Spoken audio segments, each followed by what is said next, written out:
Este es el capítulo 9 del libro de Fabián Liendo, Invisibles. La iglesia de Cristo no es lo que ves. Los hombres del poder.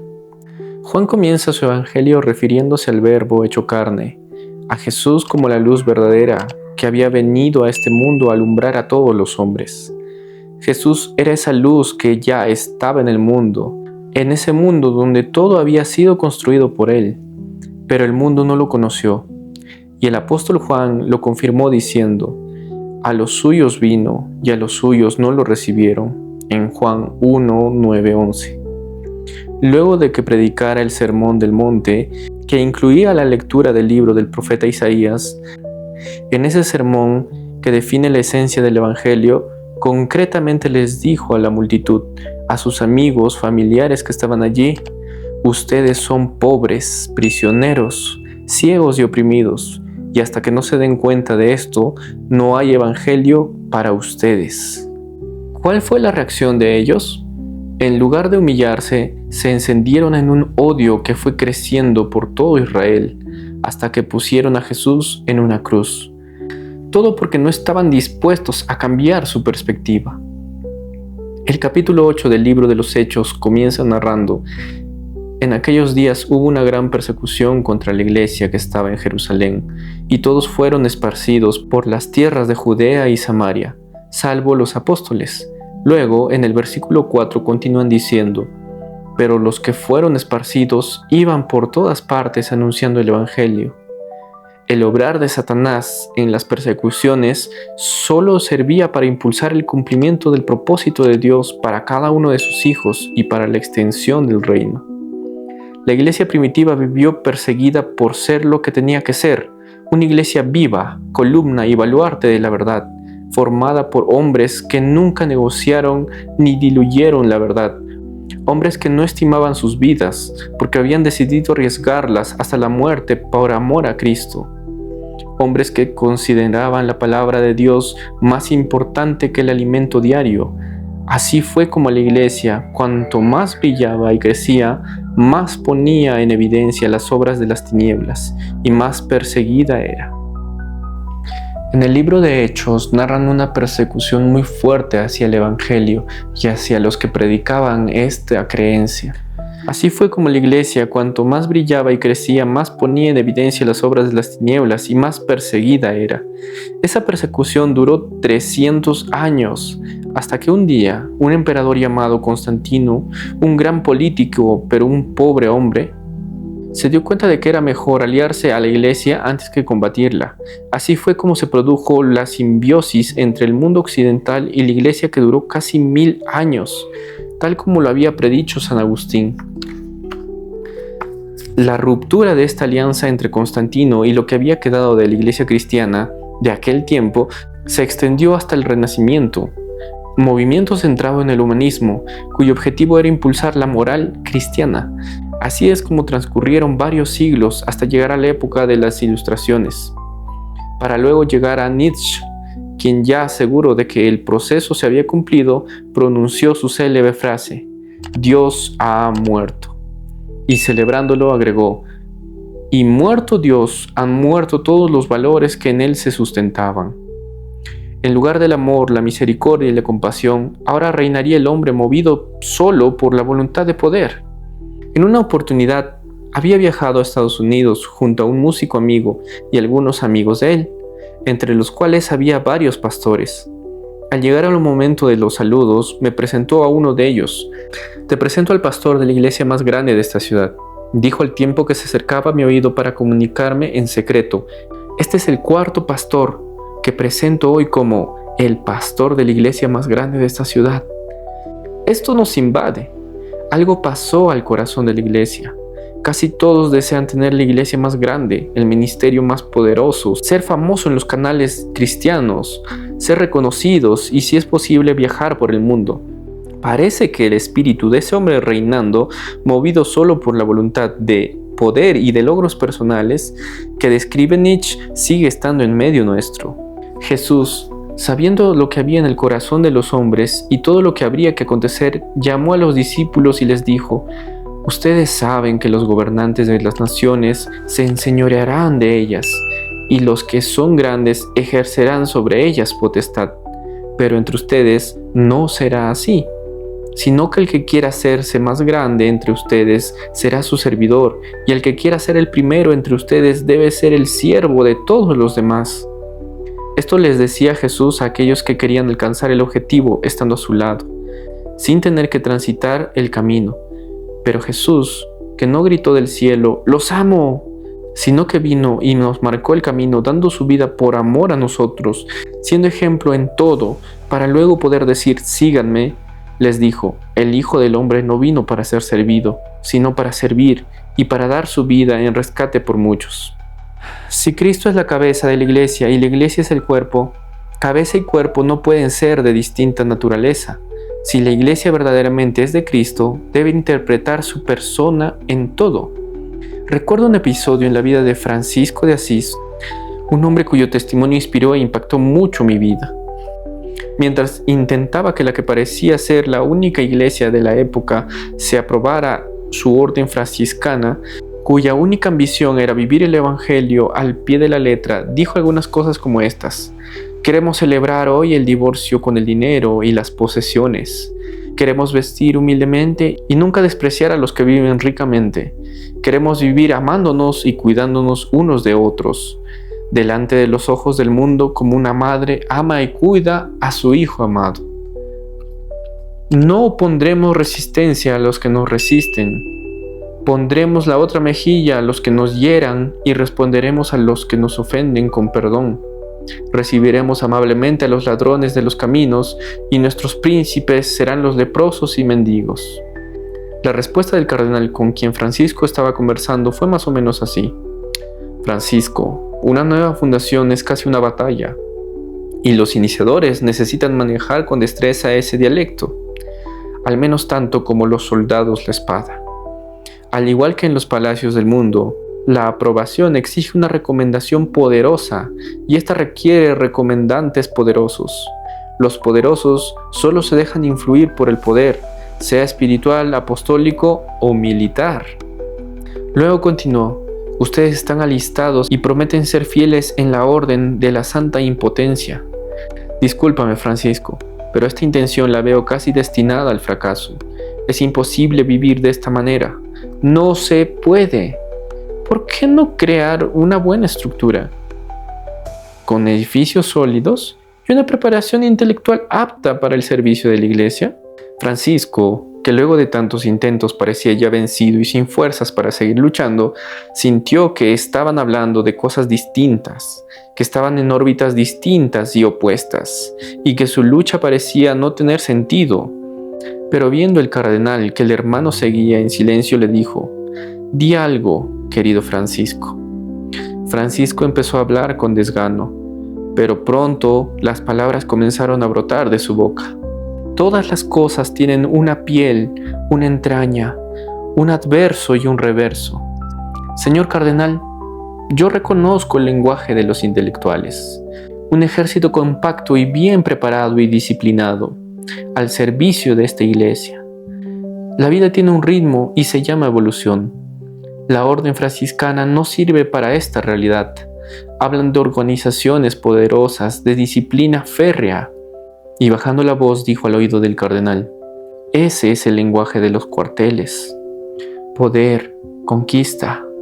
Pero cuando miro a nuestro Salvador, veo otras palabras como pesebre, calvario, cruz».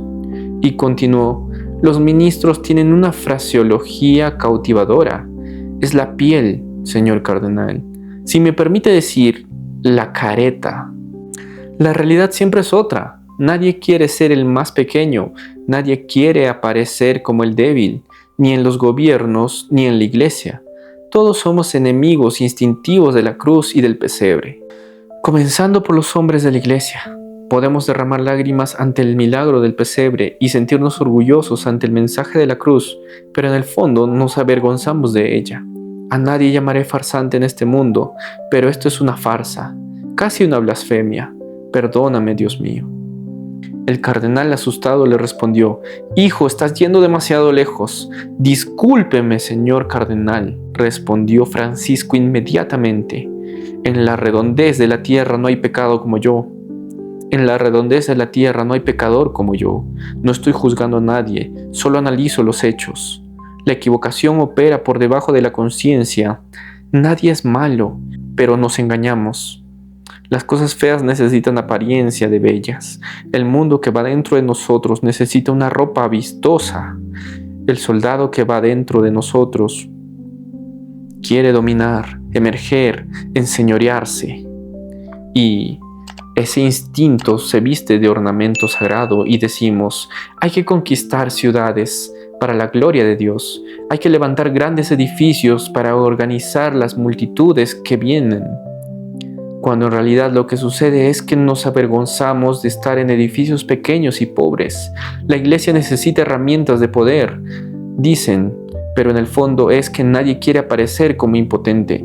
Decimos que Dios tiene que estar por encima, predominar, y para eso nos erguimos sobre el trampolín del nombre de Dios. Jesús nunca está por encima, Él siempre está a los pies de sus hijos para lavárselos. Somos nosotros los que agitamos nuestros sueños de omnipotencia, proyectándolos y espiritualizándolos con los derechos de Dios. Y prosiguió: «Señor cardenal, en la iglesia hay demasiados predicadores que hablan maravillosamente sobre la teología de la cruz. Pero el Señor no nos llamó a predicar brillantemente el misterio de la cruz, sino a servir humildemente. ¿Cómo me hubiera gustado conocer a ese hombre en persona? Bendigo a Dios de que la belleza de la vida y el testimonio de este pequeño o gran hombre hayan llegado hasta mí». También recuerdo que después de que Jesús dijo: «La lámpara del cuerpo es el ojo», cuando tu ojo es bueno, también todo tu cuerpo está lleno de luz. Un fariseo le pidió que comiese con él, y entrando Jesús a su casa, se sentó en la mesa con él. Cuando el fariseo lo vio, se extrañó que Jesús no hubiera cumplido el ritual de lavarse las manos antes de comer, y se lo hizo notar. Entonces el Señor le dijo: «Ustedes, los fariseos, limpian el vaso por fuera, pero por dentro están llenos de codicia y de maldad. Dan de su dinero, pero no les importa la gente, y pasan por alto la justicia y el amor de Dios. Pobres de ustedes que les importa que los demás los vean como gente importante, que los admiren y los respeten. Pobres de ustedes que les encanta sentarse en los mejores lugares donde los puedan ver. Pobres de ustedes que son como sepulcros que no se ven, y los hombres que andan encima no lo saben. Están muertos espiritualmente y ni siquiera ustedes mismos se dan cuenta». La iglesia muchas veces del día de hoy está muy perdida. Solo les gusta predicar de un Dios que ni siquiera ellos mismos conocen ni han adoptado en su vida. Hablan de una Biblia que ni ellos mismos leen y simplemente buscan, investigan un poco y lo narran acorde a sus criterios e inventan criterios que no son los mensajes correctos de Dios. Hablan de mucha bienaventuranza, hablan de que Dios puede proveer múltiples cosas, pero no hablan de un servicio claro y directo. Hablan de un Dios que te multiplica todo, que te da en abundancia, que nunca te va a hacer faltar nada, pero no hablan de un Dios que te enseña a estar con temor y temblor. No hablan de un Dios que te enseña a que creas en Él, aún en la adversidad, aún cuando no tienes nada, absolutamente nada. Dios quiere enseñarte que Él está contigo. Y es algo que la iglesia de la hora, la iglesia del presente no te enseña. Simplemente quiere hacerte creer que estás viviendo en un mundo fantasioso que Dios quiere para ti. Hablan mucho de diezmo, hablan mucho de ofrenda, hablan mucho de maravillas, de abundancia y riqueza, pero no hablan algo que es real. No hablan de la verdad que está escrita en la Biblia.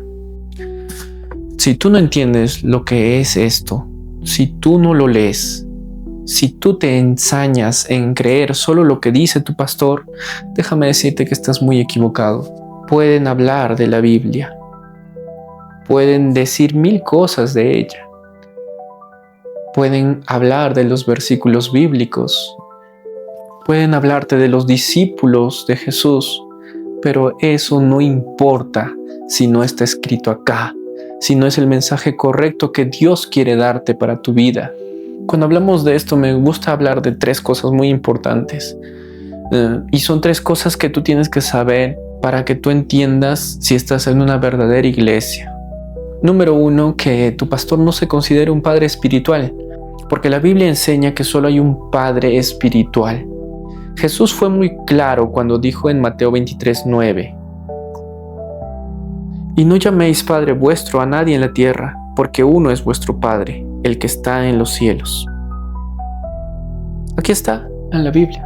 Porque cuando un líder busca ser el padre espiritual, está usurpando el lugar de Dios. Porque la verdadera autoridad espiritual guía, pero no controla. Enseña, pero no sustituye la relación que tienes que tener tú con el Padre. Así que no te dejes engañar. Analiza bien, lee la palabra. Y exactamente ese es el punto número 2, que hablen con la verdad y que todo tenga argumento bíblico. Porque una verdadera iglesia se sustenta únicamente en la Biblia, en lo que Dios ha escrito y enviado para nosotros. Porque no se sustenta en emociones, ni en tradiciones, ni en historias pasadas de otras personas, más que en lo que está en la Biblia. ¿Y por qué decimos que tiene que ser todo con argumento bíblico? Vamos a 2 de Timoteo 3:16. Toda la escritura es inspirada por Dios y útil para enseñar, para redarguir, para corregir, para instruir en justicia. Eso quiere decir que si la predicación se centra en el dinero, en las emociones humanas, en las profecías que nos alinean a la Biblia, esa iglesia está desviada del evangelio verdadero de Cristo. La verdad no siempre es agradable, pero es muy liberadora. Lo que dice Juan en el capítulo 8, versículo 32, dice algo muy importante, que conoceremos la verdad y la verdad nos va a hacer libres. Si tú conoces el verdadero evangelio de Dios, te quiero decir que eres libre. Dios te hizo libre. Y el punto número 3 es que sea servir y no lucrar con eso. Una verdadera iglesia no convierte el evangelio en algo lucrativo o en un negocio. Como nos dice 1 de Pedro 5:2, apresentad la grey de Dios que está entre vosotros, cuidando de ella, no por fuerza, sino voluntariamente, no por ganancia deshonesta, sino con ánimo pronto. Cuando el dinero se convierte en el centro, el altar se convierte en un mercado. Las ofrendas deben ser voluntarias, no obligadas, porque el ministerio auténtico se basa en el servicio y no en algún beneficio personal. En resumen, la verdadera iglesia es aquella que Dios ocupa el primer lugar, hay sustento bíblico y se sirve con humildad y sin manipulación. Sencillo. Y continuamos con la lectura. Respondiendo uno de los intérpretes de la ley le dijo: Maestro, cuando dices esto también nos ofendes a nosotros. Entonces Jesús respondió: es mejor que te calles tú también. Ustedes ponen cargas en la gente que apenas puede soportar, pero ustedes ni con un dedo las tocan.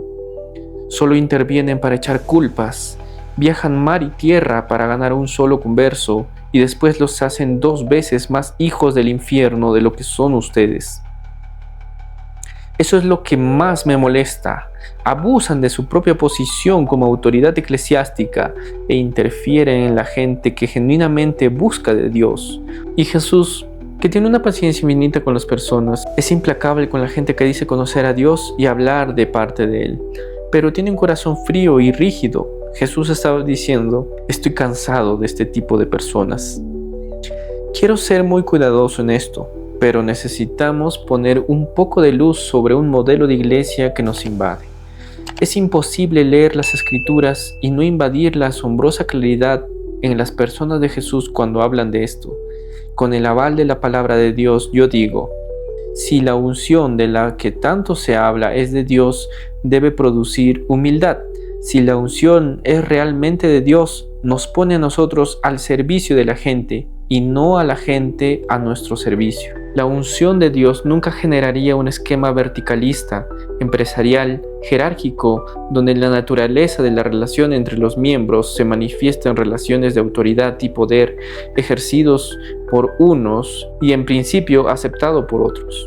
manejado por hombres que piden sujeción, pero ellos no están sujetos a nadie, que enseñan lo que ellos no hacen.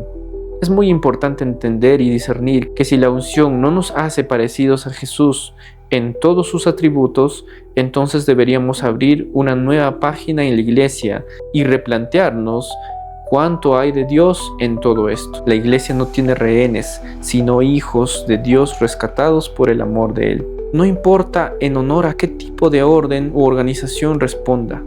La relación de la iglesia es horizontal, donde nadie es mayor que nadie, y el que quiera ser el mayor debe ser el servidor de todos.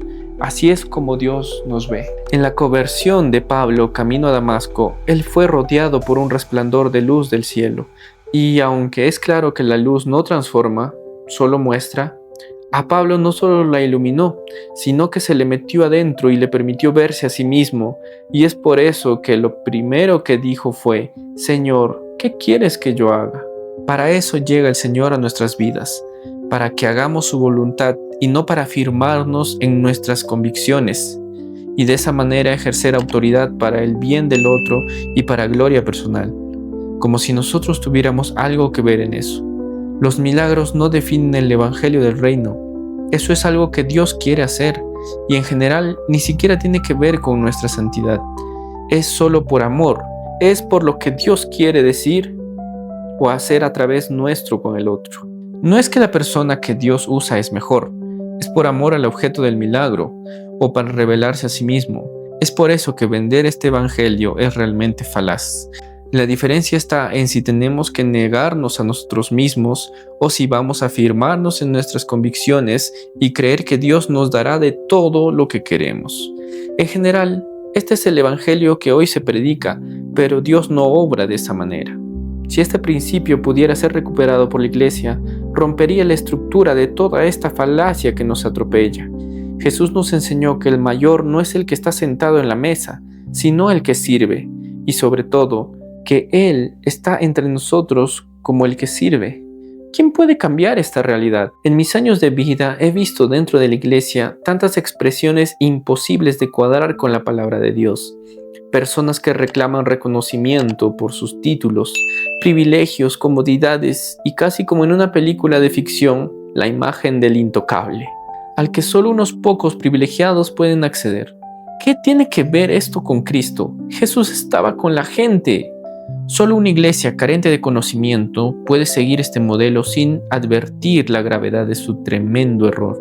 Todos o casi todos los mensajes relacionados con este modelo están apoyados en el Antiguo Testamento, en donde la idea de conquistar está presente en la figura de Jehová de los ejércitos. Solo de esa manera se puede construir una imagen de un Dios triunfalista, que vino para que seas libre, victorioso, próspero y sano.